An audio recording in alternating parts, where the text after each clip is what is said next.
to yeah. But I think most of us work very independently. I mean, uh, uh, we translate either what publishers ask us to, or what we ourselves prefer, what we think would be literature that we like, or that can we think can be a good thing for Danish. Okay. I say, as far as I know, Peter and his colleague, there's a colleague too. I think there are two people in that. They want to introduce some of the literature of the 1920s and 30s and 40s, because that's not very well known here either. So that's something. I just know he and his friends, maybe they just established a pressing house, right? Yes, that's it. What's it called? Yanjie or something? Sand and iron. Iron and sand, I don't know, something like that. Yeah, but they have you could go to their website, he can show you, and then you can see the list of all that has been translated into Danish. Well, not all, but many titles they have there. Okay. Yeah. So what are the main channels for the Danish to learn Chinese literature, or to learn China? Well, to learn Chinese literature, that would be to buy some of the translated novels. So buy them, and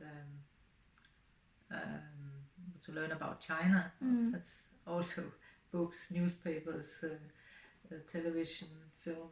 There's a lot of things, and at the moment, most of it is very critical, because until like 5 or 6 years ago, it was very positive actually, but now the press is sometimes very primitive and not very sophisticated, so they can change, and suddenly everyone finds faults with China. And it's also this trade war, so that also has an impact, and all this discussion about Huawei, and so suddenly a lot of Danish newspapers will say, we don't want China, we so this kind of infects the possibilities. So maybe newspaper and the media are the most common way to learn people, China, right? For most people, I think so. But of course, quite a lot of Danes have been in China, either as tourists or on business. So that's also a way of getting to know more. But so do you know which parts are they most interested in to learn China? But it depends who you are. I mean, I think most people are interested in Chinese society. As broad, the vibe. Maybe. And nowadays China develops very fast. And maybe China and American, they are fighting with each other. It's very bad, very, very bad. It's very sad. But in Denmark, we don't like Trump. We think he's awful as American president. But some people think that now both Trump and China, they are really awful. But actually for China, we don't want to have trade war with America. No, of course not. No. Yeah. So it's and it can influence the whole world economy. So it's very, very dangerous, and very a very bad thing. So no. So it's not very hopeful. I think at the moment. I hope things will change for the better. I think. So what you are then at the Beijing International Studies University? Yeah. So what is your degree in? What is? Why are you studying Denmark? I'm a master student. Yeah. And do you know Professor Zhang Xihua. Yeah, I don't know her personally, but I have Heard seen about her there. Yes. She established maybe it can be considered as institute. And she and some Danish professors and scholars, they work together to learn more about Danish. To learn more about Denmark, and the Danish scholars will learn more about China. They have published several works related with Denmark, and these works has been given to Chinese government, such as to learn some experience from Denmark, such as such as the methods about environment, and some education, and how about others? So they have close relationship. And my supervisor, she established the exchange program with Copenhagen University, and this is also BCU also is the only one school has exchange program with Copenhagen University. For other Chinese universities, they don't have exchange program with Copenhagen University. And I know maybe last year, Professor Zhang also has established the exchange program with Aarhus University. Yeah, so I think she did a great effort to learn from Denmark, and this also gave a big opportunity for Denmark scholars to learn more about China. That's great. That's very, very good. But you apart from Denmark, your degree will be in Danish-Chinese literary exchange? No. I'm just an exchange student, and I only will study here for half a year. And when you go back, I will still have my master degree. This is my second year. I have 3 years of master. Okay, so you're only on your second year. And for the next year, I will mainly focus on my dissertation. Which will be about what? This one? This one. Chinese literature in Denmark. Is that it? Okay. There was another student last year, I think, who also had that.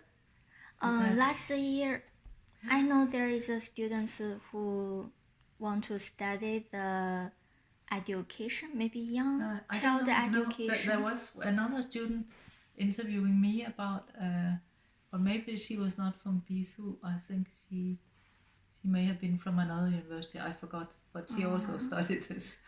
How Mo Yan was received. It's in also Mo Yan. How Mo Yan was received in Denmark.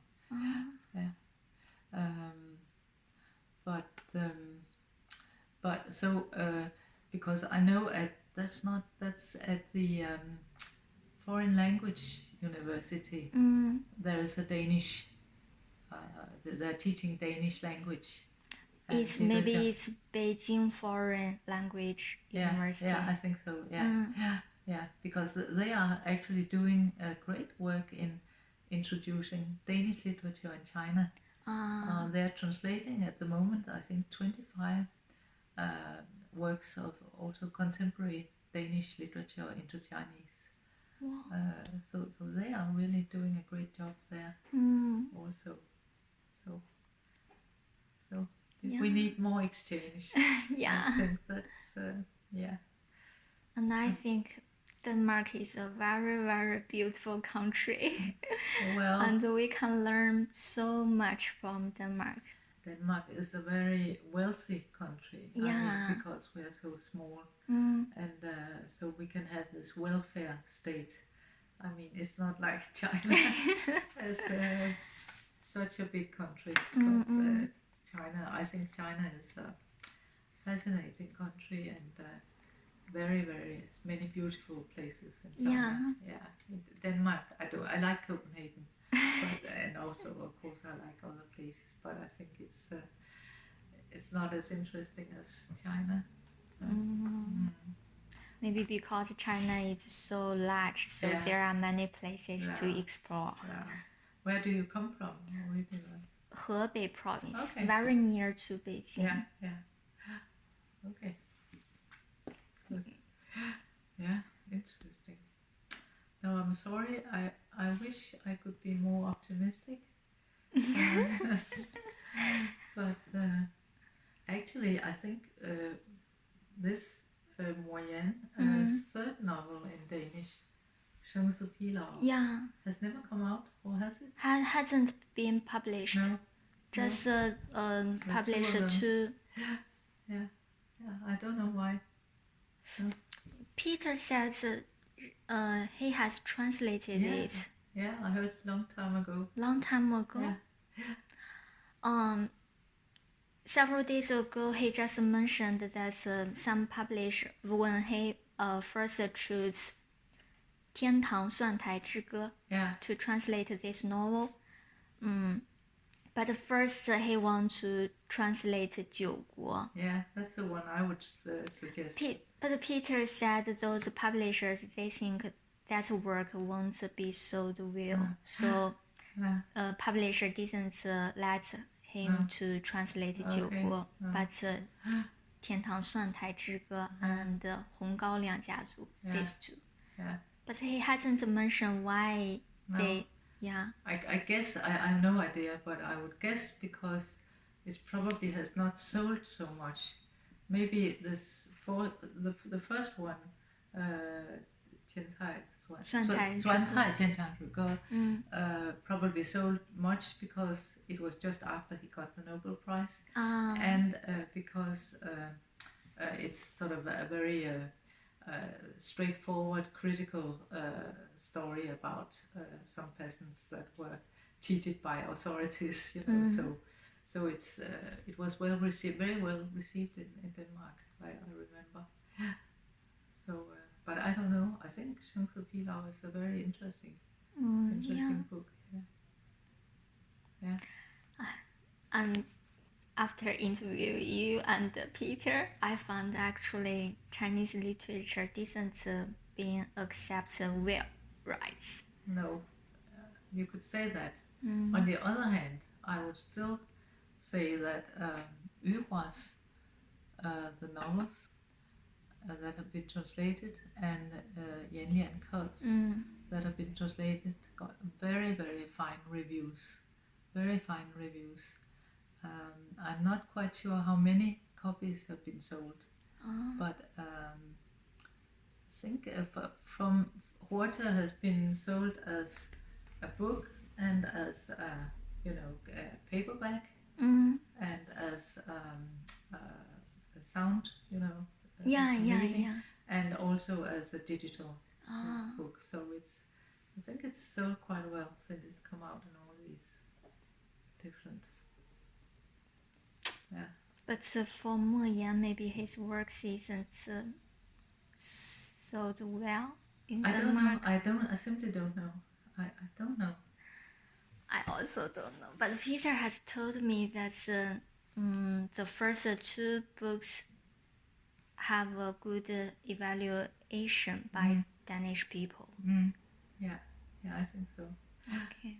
Have you read them? What do you think of Mo Yan?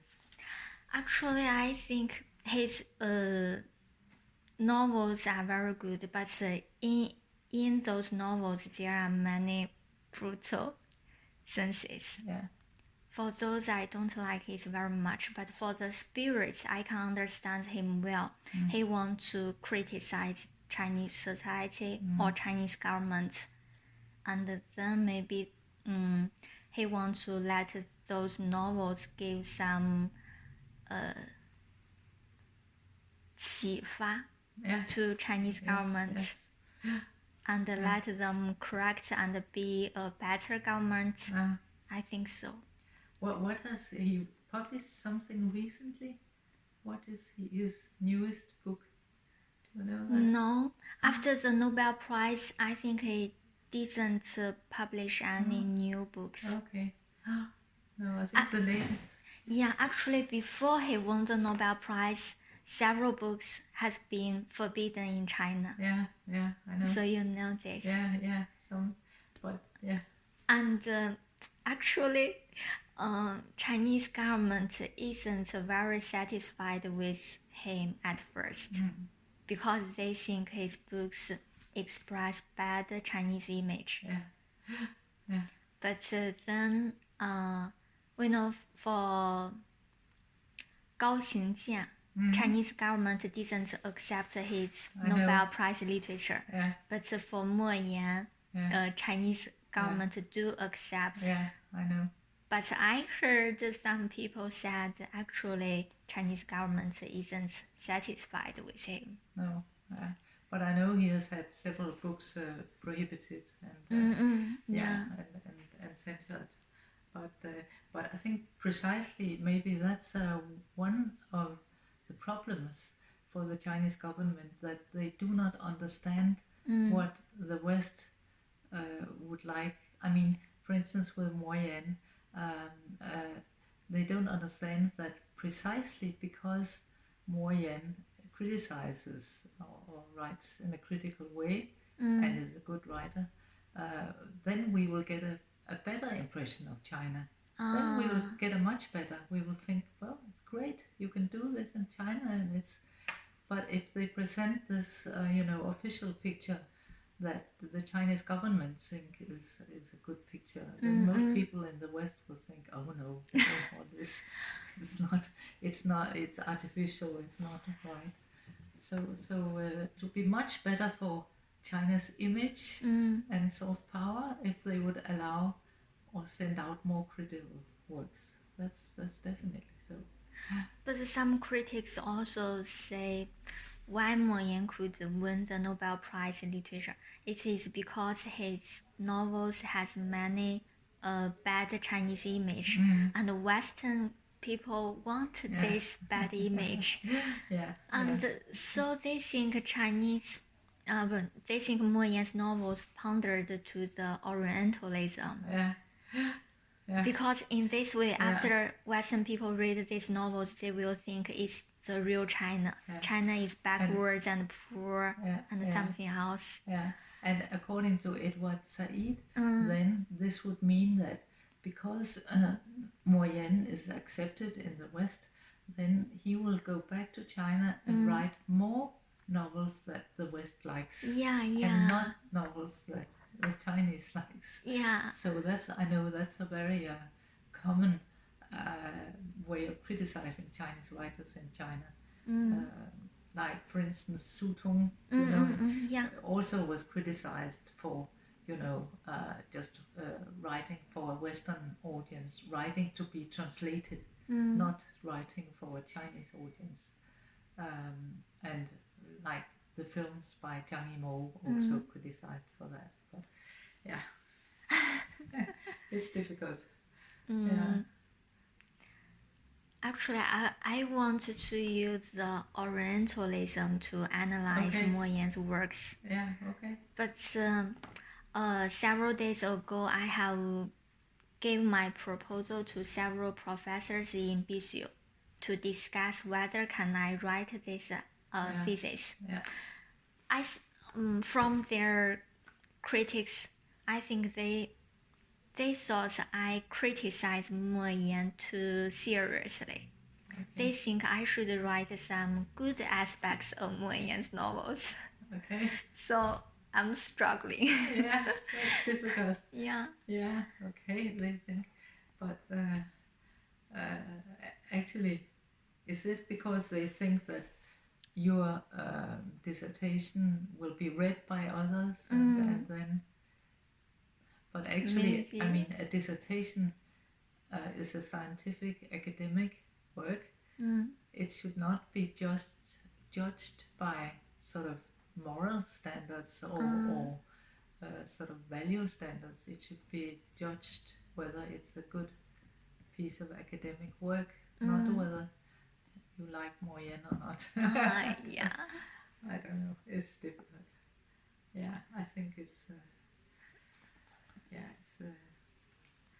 I don't know, but actually we had another cooperation with Zhe Da in Hangzhou, and I have been teaching there.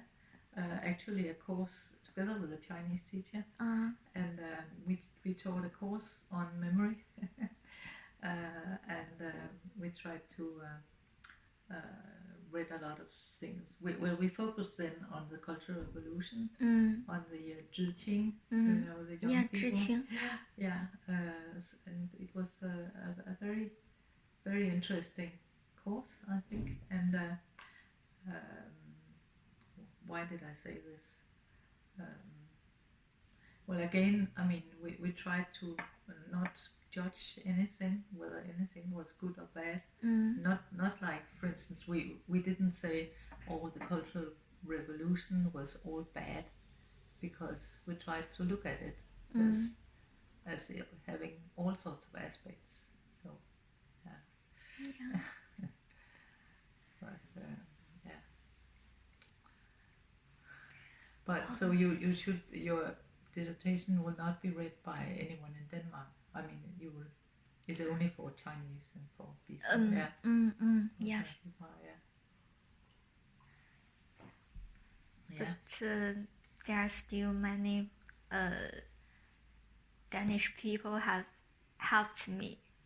I think Peter has done a great effort to help me, because my proposal has written for many drafts, and he helped me to correct them and gave me some advices. So I think it's very useful. And I think I want to use the interview to learn the current situation of the dissemination of Chinese literature. Yeah, I think it should be good. Yes. So true. I'm very happy you can accept my interview. Yeah, I'm sorry not to be more hopeful and I think it's hopeful, helpful. Yeah. Yeah. And later I will maybe modify my interview outline. And do you think you want to fill it by yourself, or I write it according to the records and then send you again? Yeah, you can just write it. Yeah. Okay. I don't mind. Yeah. So, thank you very much. Well, that's but let's see what we can do in a few years' time. Maybe things are better. I don't know. I hope so. Yeah.